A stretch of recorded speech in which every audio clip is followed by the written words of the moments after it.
मेरे प्यारे साथियों, गज़वे तबूक का मौका है। अल्लाह के रसूल सल्लल्लाहु अलैहि वसल्लम ने ऐलान फरमाया, सहाबा को हुक्म दिया, आए मेरे सहाबा, तुम्हें इस जंग की तैयारी करनी है और इस जंग में चलना है। सिर्फ अपने जानों की कुर्बानी पेश नहीं करनी है, बल्कि अपने मालों की भी कुर्बानी पेश करनी है। इस जंग में लंबा चौड़ा खर्च है। सारे सहाबा गए और अपने अपने हिसाब के मुताबिक माल लाकर जमा कर दिया। हजरत उमर फारूक की बारी आई रज़ी अल्लाह तआला अन्हु। उन्होंने घर का आधा माल लाया और आधा घर में छोड़ दिया। आधा जमा किया, आधा घर में रखा। और आधा जमा करने के बाद अपने आप सोच रहा है और अब उसके दिमाग में ये बात चल रही है कि आज मैं अबू बकर सिद्दीक रज़ी अल्लाह तआला अन्हु से नेकियों के मामले में आगे बढ़ूंगा। लेकिन मेरे भाइयों, जब अबू बकर सिद्दीक की बारी आई, अल्लाह के रसूल सल्लल्लाहु अलैहि वसल्लम ने पूछा, है अबू बकर क्या लाए हो, क्या छोड़े हो? हजरत अबू बकर सिद्दीक रज़ी अल्लाह तआला अन्हु ने जवाब दिया, क्या अल्लाह के रसूल, हमने घर में सिर्फ अल्लाह और उसके रसूल को छोड़ा है, बाकी घर का पूरा माल लाकर जमा कर दिया है। पूरा का पूरा माल लाकर जमा कर दिया। हजरत उमर फारूक रज़ी अल्लाह तआला अन्हु घर में जितना लाया उतना घर में रख दिया। जब ये जुमला सुना तो नजर आसमान पर उठाई और अल्लाह ताला की तरफ देख कर कहने लगे, या अल्लाह, आज के बाद से उमर को यकीन हो गया, आज के बाद से उमर को यकीन हो गया कि नेकियों के मामले में कभी अबू बकर सिद्दीक से आगे नहीं बढ़ सकता है। अच्छे काम करने में, नेकियां जमा करने में अबू बकर सिद्दीक से कभी आगे नहीं बढ़ सकता है। मेरे प्यारे साथियों, सहाबा वो थे जो नेकियां करने में एक दूसरे से आगे रहने की कोशिश करते थे। लेकिन हम हैं और आप हैं जो दुनियादारी में इतने लगे हैं कि हमें दुनिया से मोहब्बत हो गई। मेरे भाइयों, दुनिया से मोहब्बत करना गलत नहीं है। कुरान पढ़िए, अल्लाह कहता, रब्बना आतिना फिद दुनिया हसनतौ व फिल आखिरति हसनतौ व क़िना अज़ाबन्नार। दुनिया की भलाई, दुनिया की मोहब्बत अल्लाह ताला से मांगना गलत नहीं है, लेकिन दुनिया को आखिरत पर तरजीह देना गलत है। मेरे प्यारे साथियों, सहाबा को फिक्र थी नेकियां जमा करने में, नेकियां इकट्ठी करने में, नेकियों में आगे बढ़ने का जज्बा सहाबा किराम के अंदर था। अल्लाह ताला कुरान करीम के 30वें पारे में फरमाता है, फअम्मा मन सकुलत मवाज़ीनुहु फहुव फी ईशतिर राज़िया।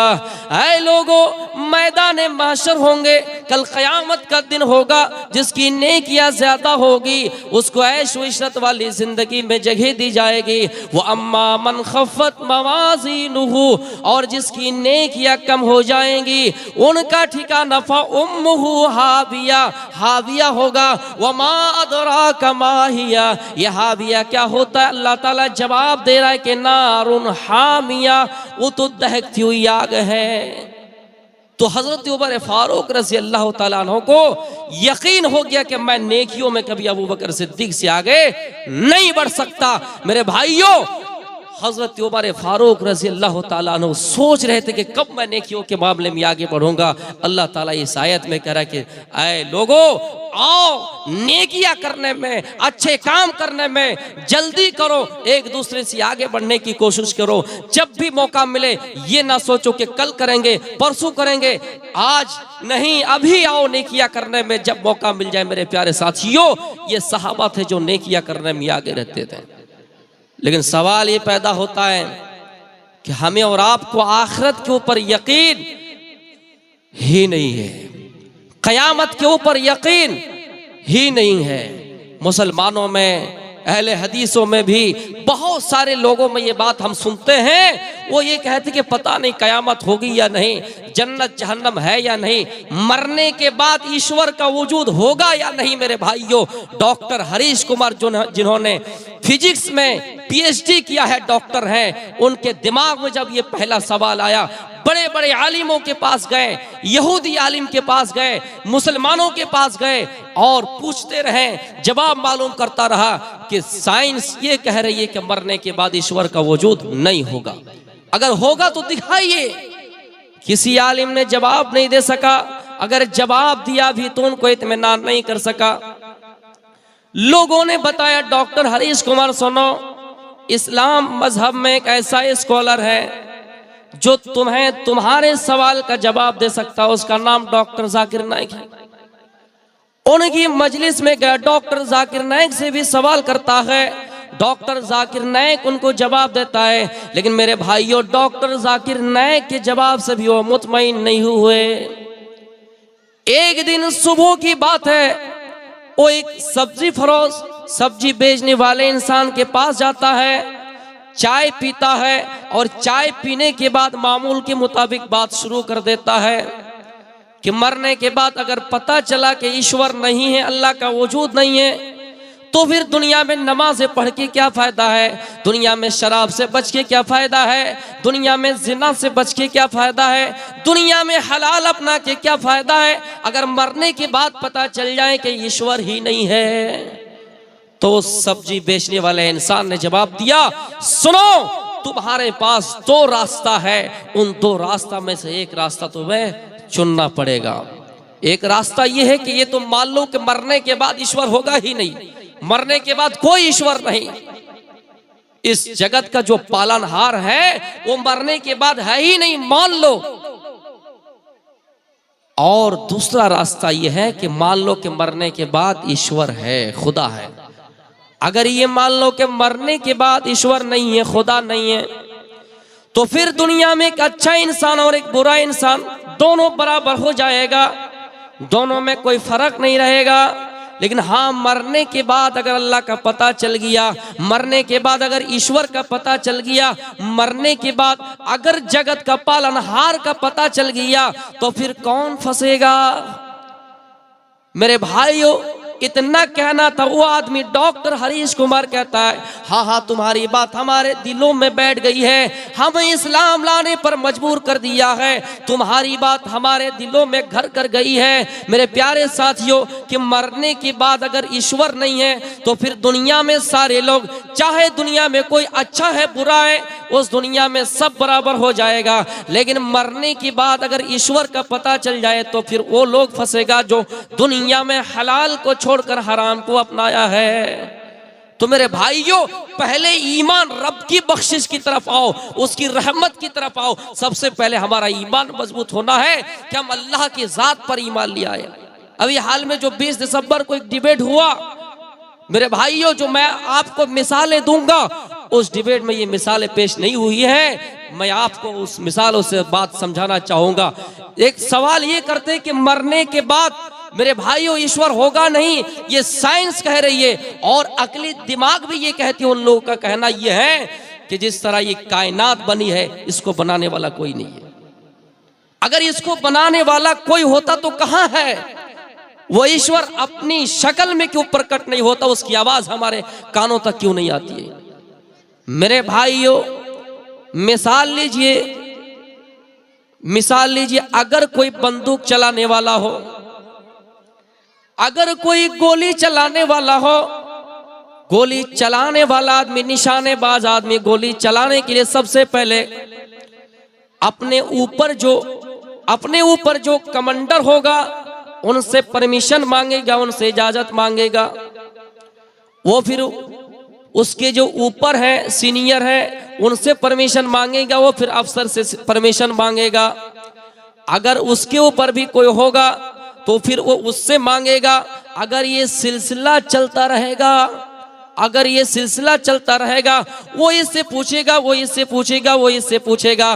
फिर मेरे भाइयों, बात वहां तक पहुंचेगी, सिलसिला चलता रहेगा और कोई उसका, मेरे भाइयों, मेन लीडर नहीं होगा, सुप्रीम लीडर नहीं होगा, सुप्रीम कमांडर नहीं होगा, जो उनको परमिशन दे सके और ये कह सके कि हाँ गोली चलाओ। इसका मतलब गोलियां चलेंगे ही नहीं। इसलिए मेरे भाइयों, अकली दिमाग भी यही कहता है कि कोई तो सुप्रीम कमांडर कमंडर होगा जिसके उसके ऊपर कोई नहीं है, तो मेरे भाइयों वो अल्लाह ताला की ज़ात है, वो अल्लाह ताला है। मेरे प्यारे साथियों, गौर करने वाली बात है। ये कहते हैं कि हाँ इसके ऊपर भी कोई होना चाहिए, उसके ऊपर भी कोई होना चाहिए, अल्लाह से पहले भी कुछ होना चाहिए, इंसान से पहले अल्लाह, अल्लाह से पहले भी कुछ होना चाहिए। अगर अल्लाह से पहले भी कुछ होगा, उससे पहले भी कुछ होगा, तो फिर इस कायनात का वजूद ही नहीं होगा।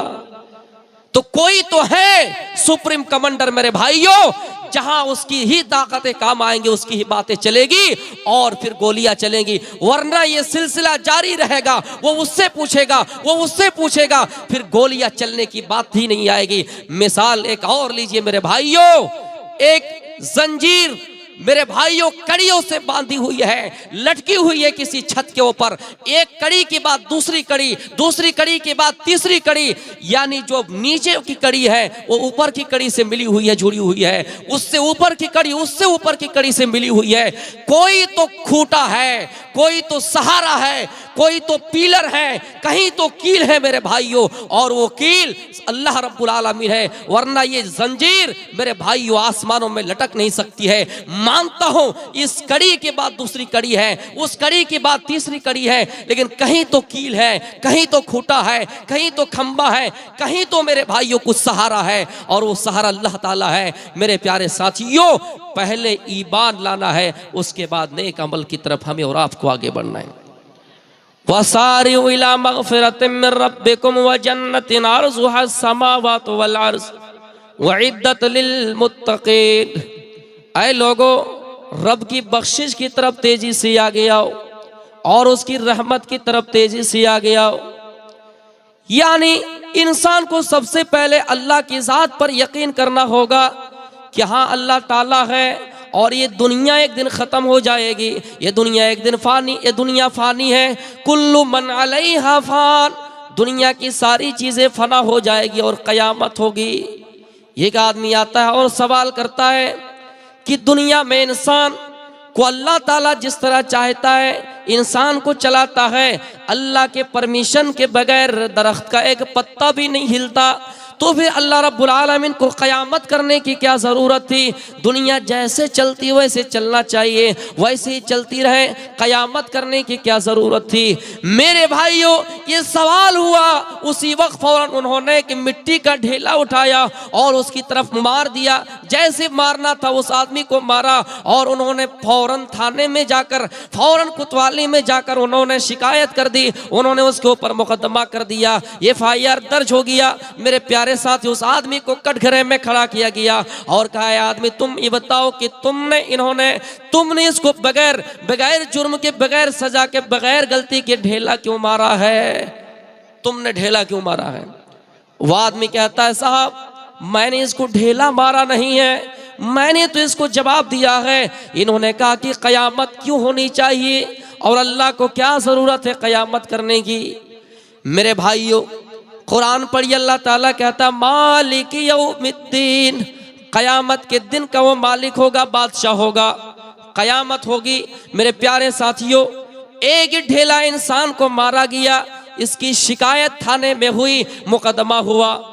ये बताओ, दुनिया की अदालतें कोई ऐसी नहीं जो इंसान को पूरी तरह से सजा दे सके। दुनिया की कोई ऐसी अदालत नहीं जिसमें इंसाफ बराबर हो। इतना मान सकता हूं कि किसी ने किसी को कत्ल किया है, कत्ल के बदले उसको कत्ल कर दिया जाएगा।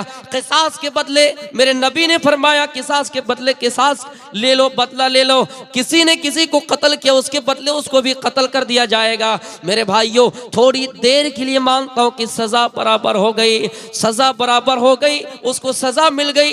लेकिन किसी ने 10 आदमियों को कत्ल किया है। अब दुनिया की कोई ऐसी अदालत है, दुनिया की कोई ऐसी अदालत है जहां उसको बराबर सजा मिल सके, जहां उसको बराबर पनिशमेंट दी जा सके? मेरे भाइयों, दुनिया की कोई ऐसी अदालत नहीं जहां उसको बराबर सजा हो।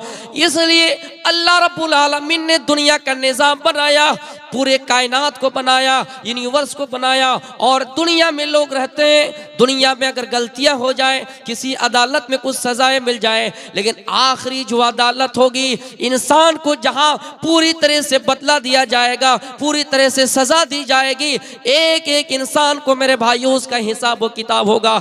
इसलिए अल्लाह ताला ने क़यामत के दिन को मुकर्रर किया है, क़यामत के दिन को मुकर्रर किया है कि एक आदमी किसी आदमी को कत्ल करता है, कत्ल के बदले अदालत ये फैसला सुनाती है कि उसको भी कत्ल कर दिया जाए। लेकिन मेरे भाइयों अगर किसी ने किसी को 10 आदमी को कत्ल किया है तो उसका बदला दुनिया में नहीं मिल सकता है, दुनिया की अदालत नहीं दे सकती है। इसलिए एक दिन अल्लाह रब्बुल आलमीन ने फैसले का दिन बनाया है, जिसको मंत्रों में भी इसी तरह कहा गया कि अग्ने नया सू पथारे आसमा, अग्ने नया सुपथा, सु मानी सुंदर, पथा की मानी रास्ता, अग्ने नया सुपथा रहे आसमा। ऐ ईश्वर तू हमें सीधे राह की तरफ ले चल, जिसको कुरानी आयत में सूरह फातिहा में हम और आप पढ़ते हैं, इहदिना सिरातल मुस्तकीम। ऐ ईश्वर तू हमें सीधे राह की तरफ ले चल, अच्छे लोगों के रास्ते पर ले चल। वयुनान विद्वान, मेरे भाइयों और विद्वान के बारे में जिक्र कर रहे हैं और इसी चीज में कयामत के दिन का भी जिक्र कर रहे हैं कि कयामत के दिन का जो बादशाह होगा उसके दिन, उस दिन के बादशाह का भी जिक्र हो रहा है। तो मेरे प्यारे साथियों कि कल कयामत के दिन इंसान को पूरी तरह से सजा दी जाएगी, इंसान को पूरी तरह से सजा दी जाएगी। दुनिया की अदालत चाहे कितना ही अच्छी हो जाए, दुनिया की अदालत चाहे कितना ही फैसला कर ले, एक इंसान को कत्ल करने के बदले उसको कत्ल किया जा सकता है, लेकिन 10 आदमियों को कोई मार दे उसकी सजा इस दुनिया में नहीं मिल सकती है। लेकिन अफसोस की बात है मेरे भाइयों कि हाँ, दुनिया का दस्तूर ये है कि उसको सजा कम से कम दी जा सकती है कि कत्ल किया तो उसको भी कत्ल कर दिया जाएगा। हमने सुना है कि कानून का हाथ लंबा होता है मेरे भाइयों, लेकिन कानून का हाथ लंबा जरूर है लेकिन पहुंचता उन्हीं तक है जो कमजोर है, जो बेबस है, जो गरीब है, जो लाचार है। आज देख लीजिए, अमीर आज जेलों के सलाखों में नहीं है, जो अक्सरियत है वो जेलों के सलाखों में नहीं है, लेकिन अकलियत के जो लोग हैं वो जेलों के सलाखे में है। हाल ही में आपने सुना होगा यूपी के अंदर बहराइच में एक मामला हुआ, हिंसा हुआ, जहां पर सरफराज नामी आदमी एक मुसलमान गोली चलाता है और राम गोपाल मिश्रा को मार देता है। मेरे भाइयों मुजरिम है, मानता हूं, अदालत के फैसले का सम्मान करता हूं, लेकिन इतना जरूर कहूंगा कि सरफराज ने गोली चलाई है इस वजह से चलाई है क्योंकि मेरे भाइयों उसको डर हुआ अपनी जान का, उसको डर हुआ अपनी फैमिली का, अपने परिवार का डर हुआ, और अपनी जान की रक्षा करने के लिए इंसान को कुछ भी करना पड़ता है मेरे प्यारे साथियों। लेकिन याद होगा मुंबई जयपुर एक्सप्रेस, जहां सुबह का टाइम था, सुबह का वक्त था मेरे भाइयों, एक चेतन सिंह नामी आदमी मुसलमानों का नाम पूछकर, मुसलमानों का हुलिया पूछकर 3 मुसलमानों को मार देता है मेरे भाइयों। लेकिन आज वो जेलों के सलाखों में जरूर हैं, लेकिन अदालत अभी तक उनको फैसला नहीं सुनाया है कि उनको फांसी की सजा होगी। इसलिए मेरे भाइयों हमें और आपको होश के नाखून लेने की जरूरत है, अकलियत को सोचना चाहिए इस मुल्क के बारे में, और हमें और आपको अपना ईमान ताज़ा करना चाहिए और सिर्फ अल्लाह रब्बुल आलमीन के सामने झुकना है। एक सहाबी आए, अल्लाह के रसूल सल्लल्लाहु अलैहि वसल्लम से पूछा, अल्लाह के रसूल आप हमें मुख्तसर नसीहत कर दीजिए।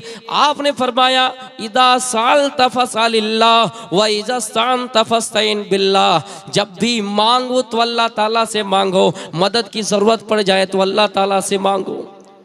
वसारिउ इला मगफिरतिन मिर रब्बिकुम व जन्नतिन अर्जुहा समावातु वल अर्ज़, रब की रहमत की तरफ और उसकी बख्शिश की तरफ तेजी से आगे आओ। वह जन्नतिन, और एक ऐसी जन्नत को हासिल करने के लिए आगे आओ जिसकी चौड़ाई अल्लाह ताला बतला रहा है, अर्ज़ुहा समावातु वल अर्ज़, जमीन व आसमान उसके अंदर समा जाए, जमीन व आसमान मेरे भाइयों समा जाए, फिर भी जन्नत के अंदर जगह खाली रह जाएगी। मेरे प्यारे साथियों गौर कीजिए, दुनिया के बारे में, पृथ्वी के बारे में जब साइंटिस्ट ने पता लगाया कि ये दुनिया जो है, ये पृथ्वी है, पूरी दुनिया के हिसाब से, पूरे यूनिवर्स के हिसाब से ये रेत का कण की तरह है। बालू को अपने हाथ में उठाइए, जो बालू का हल्का सा सफेद आपको नजर आएगा। मेरे भाइयों, ये पृथ्वी, ये जमीन उस तरह है। गौर करने वाली बात है। हम और आप सोच रहे थे कि जन्नत कैसे बड़ी हो सकती है, जन्नत कैसे बड़ी हो सकती है कि जन्नत के अंदर जमीन व आसमान समा जाएंगे। मेरे प्यारे साथियों, गौर कीजिए, साइंस वाले ये कह रहे हैं, साइंटिस्ट ये बता रहे हैं, ये तो दुनिया, जो ये जमीन है जिसका जिक्र हम और आप पृथ्वी जिसको कहते हैं, ये पूरी दुनिया के हिसाब से रेत का कण की तरह है। अब बताइए, ये दुनिया, ये पूरे यूनिवर्स कितने बड़े हैं मेरे प्यारे साथियों। लेकिन अल्लाह ताला हमें एक ऐसी जन्नत की तरफ बुला रहा है, ऐसे जन्नत को हासिल करने के लिए बुला रहा है जिसकी अल्लाह ताला चौड़ाई बता रहा है, जिसकी अल्लाह ताला खूबी बता रहा है। अर्ज़ुहस समावातु वल अर्ज़, अल्लाह ताला जन्नत की चौड़ाई बता रहा है, खूबी बता रहा है कि जन्नत के अंदर जमीन व आसमान समा जाएंगे। लेकिन ऐ इंसानों, कभी हमने अपने वजूद पर गौर नहीं किया, हमने कभी जमीन पर गौर नहीं किया, हमने कभी आसमान के ऊपर गौर नहीं किया। अल्लाह ताला कहता है वफी अनफुसिकुम अफला तुबसिरून, अल्लाह ताला कहता है ऐ इंसानों, अपने वजूद पर गौर करो, अपने हाथों पर गौर करो, अपनी आंखों पर गौर करो। ये जो इंसान पलक झपकता है, इसके अंदर कितनी ताकत है। साइंस ये बता रही है कि अगर ये पलक झपकना बंद हो जाए तो दुनिया के अंदर कोई ऐसी मशीन नहीं है जो इसको खुलवा सके, और अगर ये बंद ना हो तो दुनिया के अंदर कोई ऐसे पत्थर नहीं, कोई ऐसे पहाड़ नहीं जो इसको बंद कर सके। मेरे भाइयों, इसीलिए तो अल्लाह ताला कहता है अफला तुबसिरून, इंसान उसके ऊपर देखते ही नहीं, इंसान उसके ऊपर गौर व फिक्र नहीं करते हैं। वफी अनफुसिकुम अफला तुबसिरून, लेकिन मेरे भाइयों, इसीलिए तो हम और आप अपने रब को नहीं पहचान पा रहे हैं। अल्लाह ताला कह रहा है जमीन व आसमान के बारे में, इन्ना फी खल्किस समावाति वल अर्ज़ व इख्तिलाफिल लैली वन नहार, अल्लाह जमीन व आसमान की पैदाइश के बारे में भी इंसान से कह रहा है। हर अक्लमंदों के लिए, हर गौर करने वालों के लिए इसमें निशानी है। मेरे भाइयों, ये पिंडल है, कितने अच्छे से सजे हुए हैं, लेकिन यहाँ अगर कुछ आ जाए, मेरे भाइयों, इसकी मिसाल थोड़ी देर के लिए मैं बात भी दूंगा, लेकिन अच्छा सा आपका घर है, लेकिन जमीन में जलजला आ गया, जमीन में भूचाल आ गए, या आपका घर गिर रहा है, लेकिन आपको मालूम है कि घर में चारों तरफ दीवार है, आपको मालूम है कि घर में चार चार पिलर हैं, चार चार मजबूत पिलर हैं, लेकिन जब जलजला आ जाता है मेरे भाइयों, या घर टूटने की दहाने पे होता है, तो आप वो घर को छोड़कर खुले आसमान के नीचे आते हैं। अब बताइए, वो आसमान जिसके बारे में अल्लाह ताला कहता है कि हमने आसमान को बगैर सुतून के पैदा किया, बगैर खंभों के पैदा किया, बगैर पिलर के पैदा किया। घर के अंदर तो पिलर है, रूम के अंदर खंभा है, लेकिन हमने खंभे वाले घर का सहारा नहीं लिया, हमने खुले हुई छत में आने की कोशिश की। मेरे भाई, इसमें अल्लाह की निशानियां नहीं है तो और क्या है। अल्लाह कहता है वसारिउ इला मगफिरतिम मिर रब्बिकुम व जन्नतिन अर्ज़ुहस समावातु वल अर्ज़, ऐ मोमिनो, ऐ लोगो, रब की बख्शिश की तरफ और रब की रहमत की तरफ तेजी से आगे आओ, और एक ऐसी जन्नत को हासिल करने के लिए आगे आओ जो मेरे भाइयों मुत्तकियों के लिए तैयार की गई है, जो मुत्तकियों के लिए तैयार की गई है। मेरे प्यारे साथियों, हमें और आपको सोचना चाहिए कि हम और आप आए, झुके तो अल्लाह रब्बुल आलमीन के सामने, मांगे तो अल्लाह रब्बुल आलमीन के सामने। हमने और आपने अकीदा बना लिया, वो औरतें थी, वो सहाबियात थे, मेरे भाइयों, नबी के पास आती है और सवाल करती है कि अल्लाह के रसूल, मुझे मिर्गी का दौरा है, आप मेरे लिए दुआ कर दीजिए। जिंदा है और जिंदा आदमी से वसीला लेना जायज़ है, दुआएं कराना जायज़ है, लेकिन अल्लाह के रसूल कहते हैं अगर मैं दुआ कर दूं तो जन्नत की गारंटी नहीं लेता हो। ये हम और आप हैं मेरे भाइयों, जो अपने रब को पहचाना नहीं। एक बिल्ली पालने वाला इंसान जब बिल्ली पालता है तो बिल्ली अपने मालिक को पहचान लेती है। एक कुत्ता पालने वाला इंसान, कुत्ता अपने मालिक को पहचान लेता है। लेकिन हम हैं और आप हैं जिन्होंने अपने रब को पहचाना नहीं। हम हैं और आप हैं जो मेरे भाइयों जो इस जगत का पालनहार है उसको समझे नहीं मेरे प्यारे साथियों, और जल्दी मायूस हो जाते हैं। वला तहिनु वला तहजनु व अंतुमुल अअलौना इन कुंतुम मुमिनीन। मुसलमानों से अल्लाह ताला कह रहा है तुम ही सर बुलंद रहोगे, तुम ही बादशाह बनोगे, ईमान तो पहले पैदा कर लो, रब की तरफ आओ तो सही। कोई बंदा अगर रब की तरफ पैदल चल के आता है तो अल्लाह ताला उसकी तरफ दौड़ के आता है। कोई एक बालिश करीब होता है तो अल्लाह ताला उससे मेरे भाइयों एक हाथ करीब होता है। टाइम खत्म हो गया, चलते चलते आपको यही कहूंगा अपना ईमान मजबूत करिए, रब के ऊपर तवक्कुल और भरोसा कीजिए मेरे भाइयों, और जो भी कुछ हो जाए अल्लाह ताला से ही उम्मीदें रखिए, इंशाअल्लाह कुछ नहीं होगा। मैंने कुछ बातें आपके सामने रखी और मुख्तसर बातें आपके सामने हुई, तफसील के साथ बता नहीं सका।